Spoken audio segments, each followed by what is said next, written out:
dearly missed. And I can promise you there has been no better advocate for our children and working families back in Washington over the past 40 years than Congressman Miller. And I always get fired up when he would give a floor speech and he's getting gavelled down by the speaker saying, "Your time is up," as Jonathan's going to do to me in a moment. And he just keeps going because he would stand up and fight for our students at every single turn. So there are big shoes to fill. I look forward to continuing to engage with the community. And I want to say this, when I think about what drives me and inspires me, and we'll talk about education policy in a moment, but at the 30,000 foot level, what's inside and what makes me want to continue to fight for the people I represent, it's what I call the freedom to dream. 230 plus years ago, our country came about because these founders had this crazy freedom experiment that they called it. That every person, regardless of where they're born, who they're born to, should have independence and the ability to chart their own course and their own destiny. And so we fought a revolutionary war so that people could have that. But it was a perfect idea, this idea of freedom, but it was carried out by very imperfect men who didn't give it to African Americans, who didn't give it to women. So we fought the Civil War so that African Americans were no longer slaves.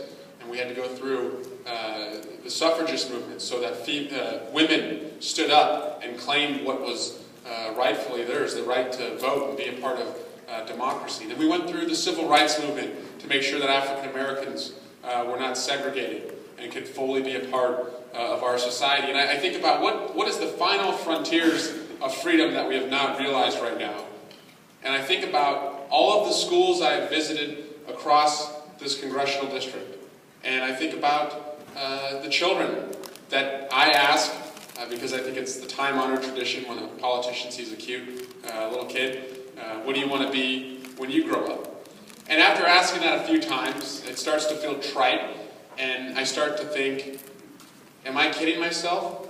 Looking around this school that was built in 1949 and looking at the resources this child has and the funding available to that school, or what's going to be reinforced or not reinforced when that child goes home because their parents are unemployed or are only making a small minimum wage, or are seeing the federal government cut the food stamps so that they can't put food on the child's plate. So I shouldn't be asking these children, what do you want to be when you grow up? I should be asking them, are you hungry?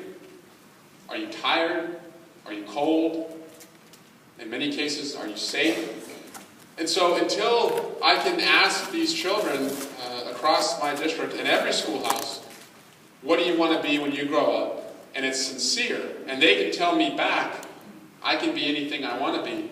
We have not truly realized that freedom to dream. And so that's what drives me. That's why education policy is so important. I believe, because I'm the son of a school board member who ran for school board just because he wanted the best schools for his kids, that at the end of the day, local parents, teachers, administrators are truly the experts about what their schools need, and that the federal government should play a supporting role, but really allow you to lead the way and provide the resources you need. But at the end of the day, you're the ones who have to make sure that you have what you need to do the job you have to do to prepare our kids. So the freedom to dream, until it's expanded to everyone, we have a lot of work to do. And there's no area where it's needed more than the area of education. So thank you, and look forward to these questions today. And Good. Thank you, Congressman. We're going to have time for you to ask questions as well. We have lots of policy areas to cover, but I'm actually interested initially in wondering if it's as acrimonious, frustrating, and unpleasant as to serving Congress in 2014 as the press and others make it up. So, coming from a city council where we had Republicans and Democrats on the council, and my teacher, my high school teacher, Tim Sabrani, was our mayor, and he's here today. We approached every decision with what was best for the community, Republicans and Democrats didn't vote based on whether we were Republicans or Democrats. We just, paid the bills, balanced the budget. Washington is a lot different, and if I've come to appreciate anything, it would be this about the gridlock. First, it was designed to be that way. And when I look back at the 1789 Congress, our country was founded out of suspicion of how the British nobility system worked, where wealthy landowners ruled and made all the decisions. The government could take your land without any notice. And so we wanted a system that was the opposite, that had a lot of checks and balances. And now today, we have grown out of a House of Representatives that originally had 60 members to a House of Representatives that has 435 members, in a vast country with vast interests, and the values that we hold in California for whether it's equality or opportunity. Sometimes those values aren't the same in other places across the country, and so we're seeing the country sort through that. And what I have tried to do in my role, in my part, I founded a group called the United Solutions Caucus. It's 30 freshmen, Republicans and Democrats, evenly divided between both sides. We meet about once a week to try and sort through these issues, knowing that we're not going to overnight get out of this gridlock. But I think having the partnership at this foundation level as we're going through our formative years in the Congress will serve us well in the future. But I still think at the end of the day, so that the federal government doesn't move too fast, get too far ahead of what local interests are, it was designed this way in large part. But what we can do is change our tone and have a more respectful tone, and I think recognize when you sit down at the table and negotiate, you're never going to walk away with 100% of what you want. No one gets that in their profession, and we're better served if, I think, more compromise came out. Well, no one would accuse Congress of moving too fast with the reauthorization of No Child Left Behind. Yeah. But with that sort of the law getting dusty, what's next for federal education legislation, do you think? Sure.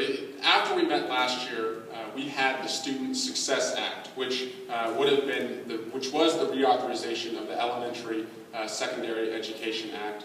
I voted against that because what it did was it took billions of dollars it put billions of dollars in cuts on the table for education.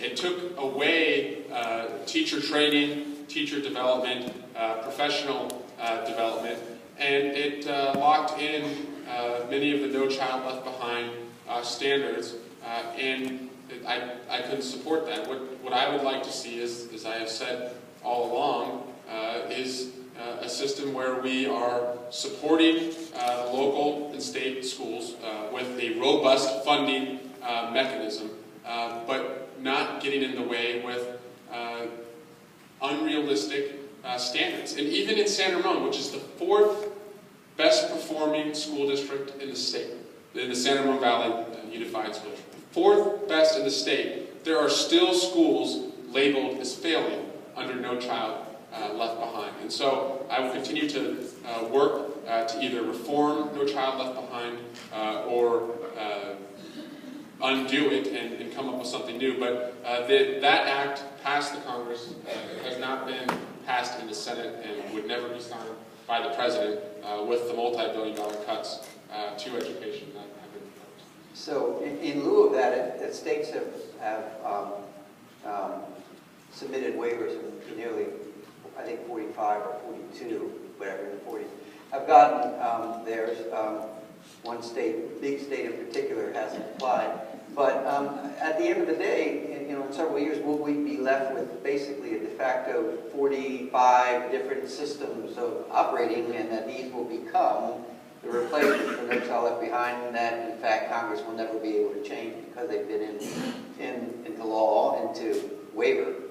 But California applied, and its waiver was not granted, and I would support a waiver for California. And the governors of many of the states have now come together, as you know, with this Common Core standards, which are not federally mandated. And again, in many ways, I think that's good that the states are leading the way.